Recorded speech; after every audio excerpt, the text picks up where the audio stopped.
Après un fantastique début de saison à Marrakech, la Coupe du Monde des voitures de tourisme pose ses bagages au Hungaroring de Budapest.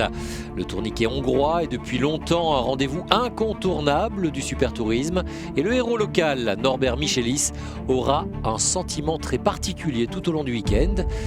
Mais sera-t-il en mesure de briller dans ce championnat tellement compétitif ?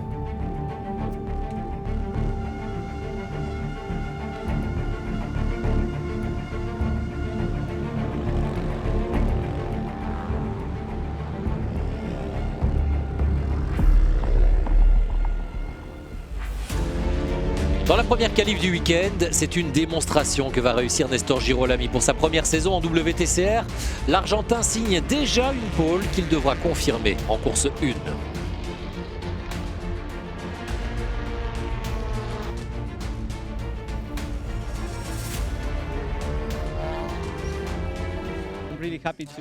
Je suis très heureux de décrocher ma première pole avec ma Honda Civic Type R. La voiture était fantastique, on avait déjà vu hier en essai libre que la voiture était vraiment rapide.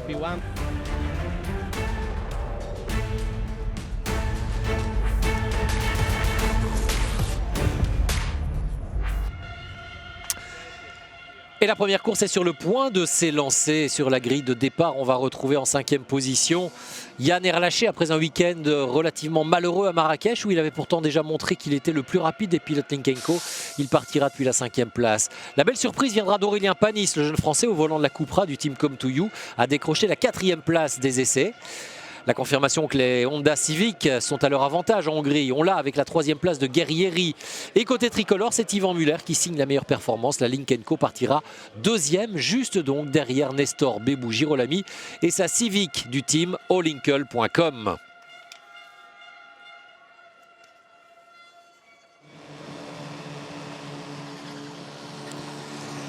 La procédure de départ est lancée. Et immédiatement, la Honda Civic de Nestor Girolami va prendre un excellent départ pour pouvoir se rabattre juste devant Yvan Muller. L'Argentin bien parti pour conserver sa première place au premier virage. Mais attention à l'empilement dans ce droite-gauche. Aurélien Panis a pris la mesure de son côté d'Esteban Guerrieri. Mais il manque un petit bout pour qu'Aurélien puisse complètement se rabattre devant Guerrieri. Et Guerrieri ne lâche rien et dans le double gauche suivant, il reprend la main, obligeant Aurélien Panis à perdre une petite place derrière Yann Erlaché. Comme souvent, ce premier enchaînement de virages est de toute beauté sur le circuit hongrois de l'Hungaroring. Ensuite, ça devient immédiatement beaucoup plus compliqué pour dépasser dès que les positions sont en place.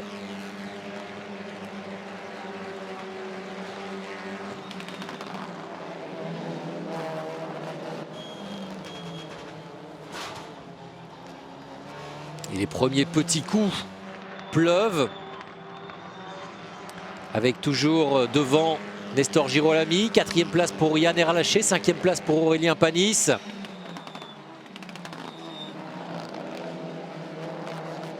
Les deux Français, les deux jeunes Français se montrent très agressifs.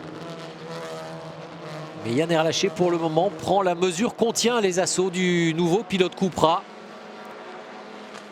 Aurélien Panis qui a troqué son Audi de la saison dernière contre une Cupra, mais tout cela au sein du même team, la structure belge Come2You. Derrière, on voit que Jean-Carl Vernet lui aussi doit se défendre face à l'autre Audi, celle du team rival de Frédéric Vervisch.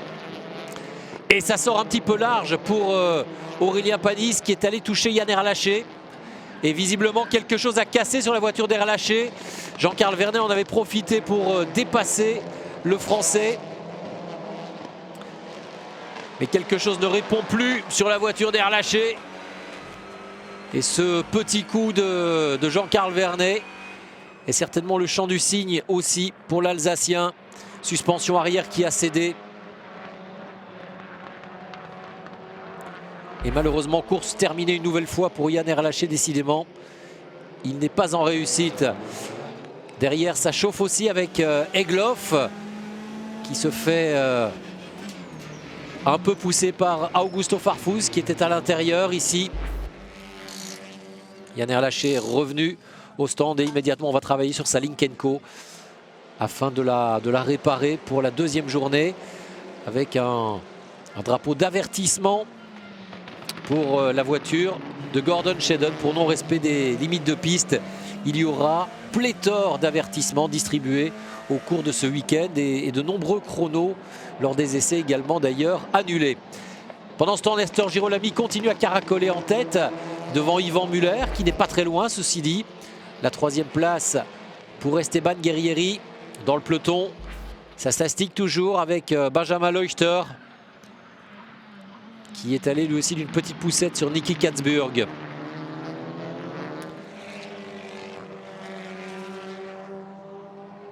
Au milieu du peloton, Nils Langeveld et Thiago Montero, peu à son avantage. On apprendra plus tard qu'il était en fait victime d'une petite déchirure intercostale qui le faisait pas mal souffrir et qui l'a empêché d'être dans le rythme sur le circuit de l'Hungaroring. Mikel Ascona lui est à la lutte avec Andy Priaulx et Gabriele Tarquini. L'Espagnol qui ne fait aucun cadeau au champion du monde en titre italien. Ce qui permet à Mikel Ascona de récupérer une petite place et de remonter au 12e rang. Mais attention à Tarquini, n'abdique jamais et il revient. L'Italien oblige Ascona d'ailleurs à ouvrir un petit peu, à élargir sa trajectoire. Dans le dernier tour, Nestor Girolami lui file tout droit vers son premier succès en WTCR.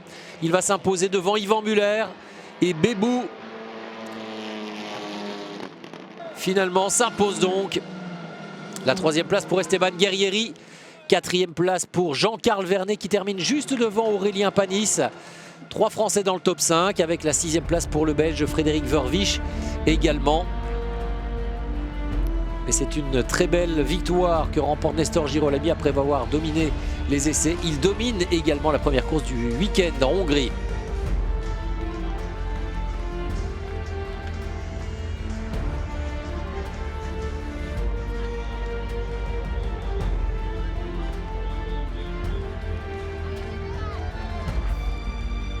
Jolie complicité entre les deux coéquipiers argentins du team allinkle.com.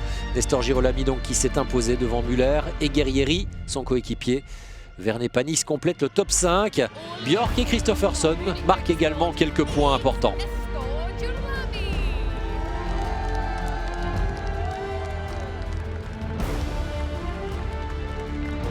Beaucoup d'émotions dans le chef de Girolami, qui n'était pas parvenu à s'imposer à l'époque du WTCC et qui s'impose cette fois.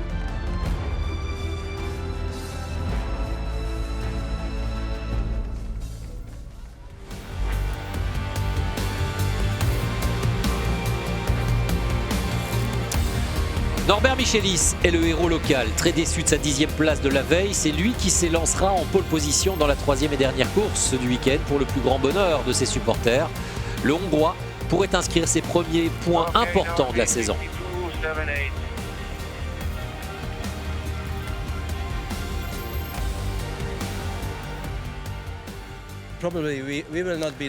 Probablement que nous ne serons pas les plus rapides durant toute la course, mais vous savez, j'ai un peu plus de connaissance de ce circuit que tous mes rivaux. J'espère donc pouvoir rester en tête jusqu'au virage 2-3, puis après ça, ce sera très difficile pour me dépasser. Faudra voir. We have to wait and see.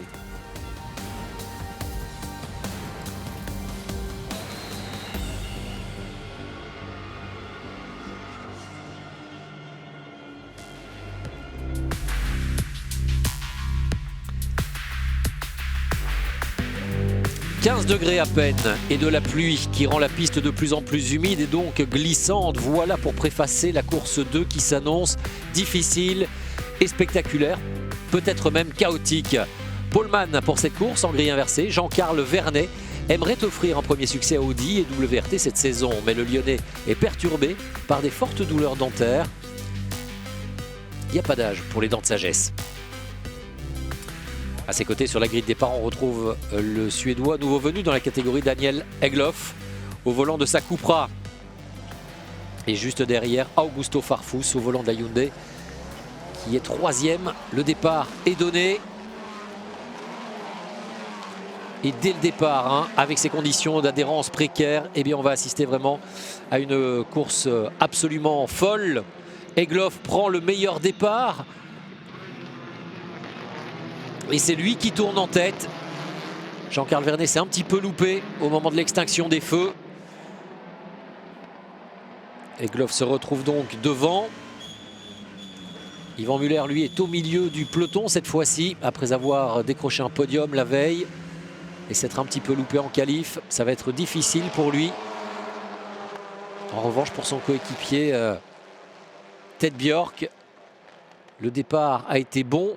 Il se retrouve 4e juste derrière Jean-Carl Vernet, avec le contact justement avec le pilote Audi, vous le voyez. Hein, toutes les trajectoires sont à la limite. Et ici, Jean-Carl Vernet touche Mikel Ascona, envoie aussi Ted Bjork à l'extérieur. Ascona qui est une nouvelle fois victime d'un contact avec une Hyundai. Ça court-circuite les chicanes. Bjork, lui, visiblement, a une voiture endommagée. Idem pour Mehdi Benani, qui a carrément une roue arrière à la limite arrachée. Ascona et Farfus qui continuent dans un mano à mano absolument viril et sensationnel. Le Brésilien qui ne renonce pas, qui a décroisé. Maintenant, alors que Egloff est toujours en tête devant Girolami. Et Girolami qui va profiter d'une erreur d'Egloff d'ailleurs pour s'emparer de la première place. Nestor Girolami qui partait 5e et qui est tout en contrôle sur cette piste entre glissante et sèche par endroits. Ah, il faut rouler vraiment sur des œufs. Tenir le volant du bout des doigts. Être très fin.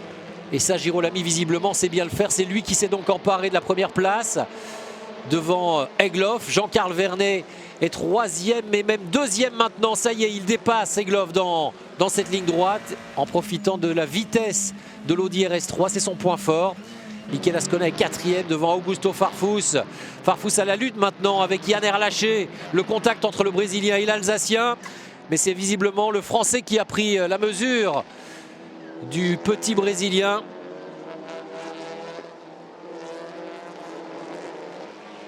Mais ce n'est pas terminé. Ce n'est pas terminé parce que Farfus semble bien remonter. Allez, on va revoir cette bataille depuis l'intérieur avec Ted Bjork qui se prend des coups de toutes parts. Qui malheureusement va devoir s'arrêter. La piste continue à être humide. Frédéric Vervisch est lui à la lutte avec Yvan Muller. Yann Erlaché, il est de nouveau aux prises avec Augusto Farfus. Avec des éléments, vous le voyez, latéraux qui sont en train de se désolidariser de sa Lynk & Co. Preuve que sa voiture a été tapée plusieurs fois. Et maintenant, Yann Erlaché est titillé par Esteban Guerrieri. La bataille pour la 5e place, en tous les cas, est dense. Farfus, Erlaché, Guerrieri, Katzburg et même Tarquini sont là.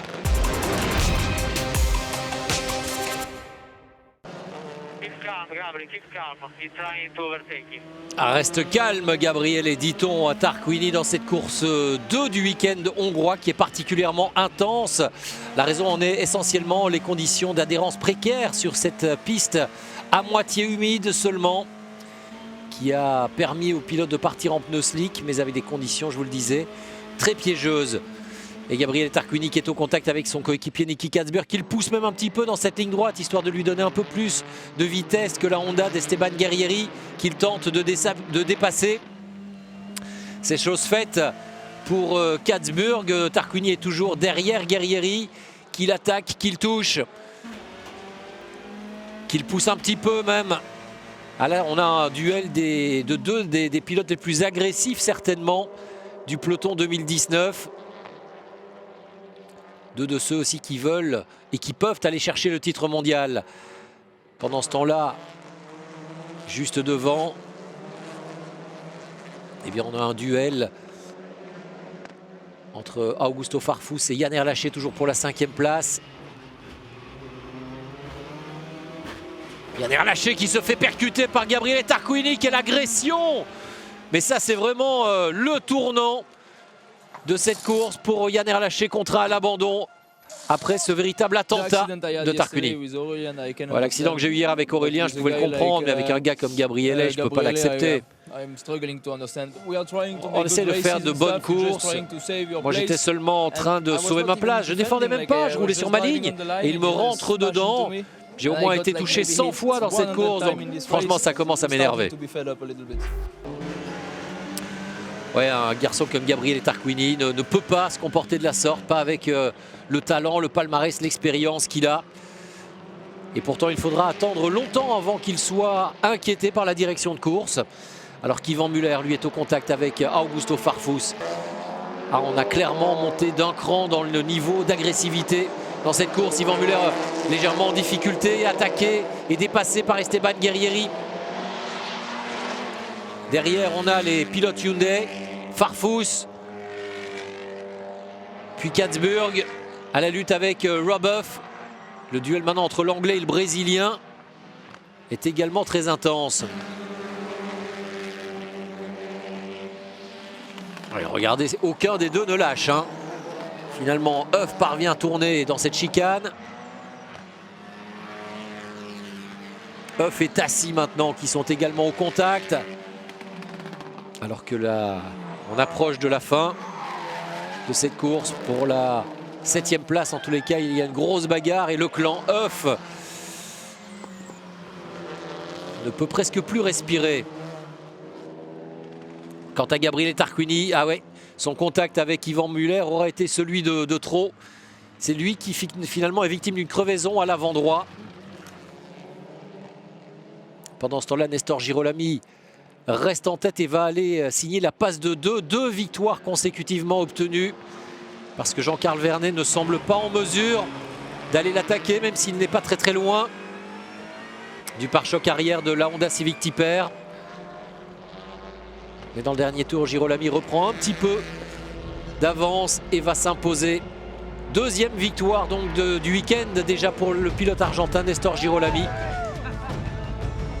Est-ce qu'il sera en mesure de réussir le Grand Chelem dans la 3e et dernière course? Ce serait quand même extrêmement surprenant. Il s'impose devant Jean-Carl Vernet et Daniel Egloff. Ascona termine 4e et Guerrieri 5e devant Ivan Müller. C'était une course folle. Je savais que quelque chose pouvait arriver dans ces conditions-là. J'ai décidé de garder mes slicks. J'adore ce type de conditions mi-sèche, mi-humide. Donc je me suis beaucoup amusé. J'ai dû beaucoup me battre pour avoir cette opportunité. J'ai dû attendre aussi pour cette revanche parce qu'en 2017, lorsque j'étais en WTCC, je n'avais jamais eu vraiment l'opportunité de montrer mon véritable potentiel ni ma personnalité. Maintenant, on est en bonne position pour se battre pour le championnat et c'est vraiment un sentiment exceptionnel. Girolami, Vernet, Agloff, Ascona, Guerrieri. Ivan Müller doit se contenter de la 6e place devant Huff, Tassi, Farfus et Katzburg. Et vous le voyez, on a 5 ou 6 constructeurs différents dans le top 10. Preuve d'un certain niveau homogène pour le moment, même si Honda semble avoir un léger avantage en ce début de saison. Girolami, lui, ne peut que se réjouir de ce nouveau succès, qui lui permet d'ailleurs de s'emparer de la tête du championnat.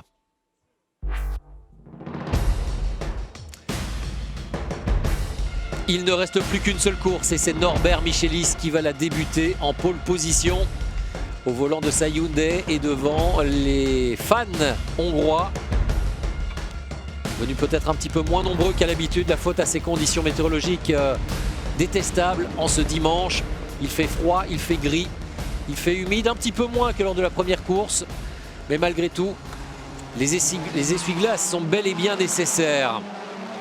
C'est parti et malheureusement pour Norbert Michelis, le Hongrois ne va pas parvenir à conserver la première place au premier virage, dépassé lors de l'extinction des feux par Esteban Guerrieri.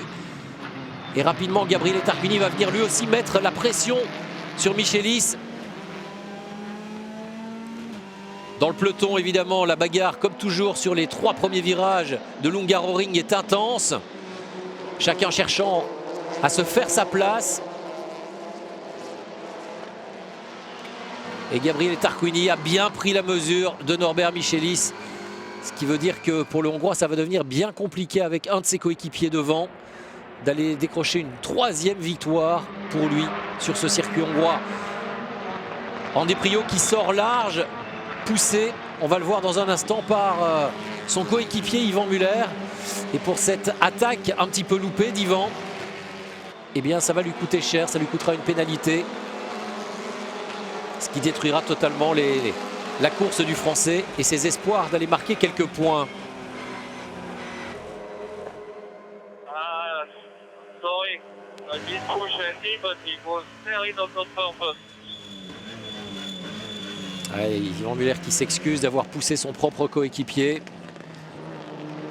Ce qui évidemment a envoyé Priaulx à l'extérieur. Et immédiatement, Yvan Muller prend la voie des stands pour purger cette pénalité, cette sanction infligée par la direction de course. Pendant ce temps-là, Gabriele Tarquini, lui, s'est emparé de la première place. On ne l'a pas vu, mais Esteban Guerrieri a été victime d'un problème électronique qui a permis à Tarquini et Michelis de le dépasser. Derrière, ça reste chaud pour certains, et notamment pour Gordon Shedden, l'Écossais de chez WRT, toujours en délicatesse avec son Audi RS3. Tarquini qui mène la course après 6 tours.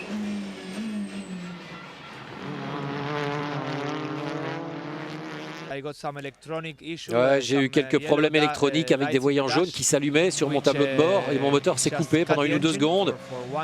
Et je suis passé de la première à la 3e place, puis c'est revenu. Je ne sais pas ce qui s'est passé, il va falloir vérifier ça. Ce qui s'est passé, c'est peut-être aussi qu'il a, par mégarde, enclenché tout simplement son limiteur de vitesse de la voie des stands. C'était en tous les cas une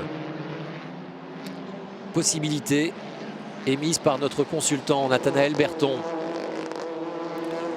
De son côté, Yann Erlaché, lui, parvient à maîtriser les assauts de Mikel Ascona au volant de sa Linkenko. Il est le premier des pilotes de la voiture chinoise devant Ted Bjork. Et malheureusement pour Esteban Guerrieri, la course va se terminer dans le 12e tour lorsqu'il tire tout droit, obligeant la voiture de sécurité à faire son apparition. Ouais, on a cassé la suspension avant gauche, ça a cassé et j'avais plus de direction, je pouvais plus tourner et j'ai touché le mur. Voilà, course qui ne s'achèvera donc pas pour Esteban Guerrieri. Esteban Guerrieri qui arrivait à égalité de points en tant que co-leader dans cette 2e course et qui va finalement donc laisser son coéquipier Nestor Girolami s'emparer seul de la première place du championnat. Tarquini, lui, file tout droit vers une 2e victoire déjà cette saison. Lui qui disait sa Hyundai pas aussi performante que les autres. Le champion du monde en titre, visiblement, il y allait un petit peu d'intox là-dedans. Il y aura aussi une autre sortie de piste pour Kevin Chekon et celle-là obligera une nouvelle apparition du safety car. Un safety car qui restera en piste jusqu'au bout de cette ultime course. On revoit cette sortie bizarre également de Kevin Chekon, visiblement victime d'un incident mécanique. Là aussi peut-être un bris de suspension. Et la victoire pour Gabriele Tarquini, déjà la 7e depuis le lancement de ce WTCR la saison dernière. 2e victoire de la saison et la 2e victoire pour Hyundai aussi. Ce sont de gros points pour Gabriele Tarquini, des points qui vont lui permettre de rester placé au championnat. Un championnat toujours dominé par Nestor Girolami. Derrière Gabriele Tarquini, c'est Norbert Michelis qui prend la 2e place devant ses supporters. Et Yann Erlaché qui va chercher un 2e podium cette saison devant Mikel Ascona. Et Ted Bjork, Girolami 6e, devient donc le nouveau et seul leader du championnat. Jean-Carl Vernet termine encore dans le top 10. Ouais, Esteban a perdu de la puissance, quelque chose lui est arrivé, donc pour moi il fallait après contrôler simplement le rythme. Ma voiture était fantastique et pour être honnête avec cette fine pluie, mes pneus étaient vraiment parfaits. L'équilibre de la voiture était exactement ce que j'espérais, ce que je voulais. Et donc j'ai été capable de pousser, d'attaquer autant que nécessaire. Merci vraiment à toute l'équipe. Le sourire retrouvé de Gabriele Tarquini, mais qui apprendra néanmoins plus tard qu'il sera victime d'une pénalité pour la prochaine course sur le circuit de Slovaquie. Le prochain rendez-vous du championnat, ce sera du 10 au 12 mai sur le circuit slovaque. Nestor Girolami, lui, s'empare de la tête, je vous le disais, 10 points d'avance sur Guerrieri, 19 d'avance sur Björk, qui est en 4e position, déjà en embuscade. On retrouve Gabriele Tarquini à 21 unités du pilote argentin. Au classement des teams, c'est l'équipe du team Honda, l'équipe allemande du allinkel.com, qui est pour le moment en tête devant Lynk & Co et BRC, le team de Gabriele Tarquini. Voilà la suite de cette Coupe du Monde des voitures de tourisme. Je vous le disais, ce sera dans un peu moins de 15 jours maintenant, du 10 au 12 mai sur le Slovakia Ring, et j'espère que vous serez présents pour ce rendez-vous à vivre sur Eurosport.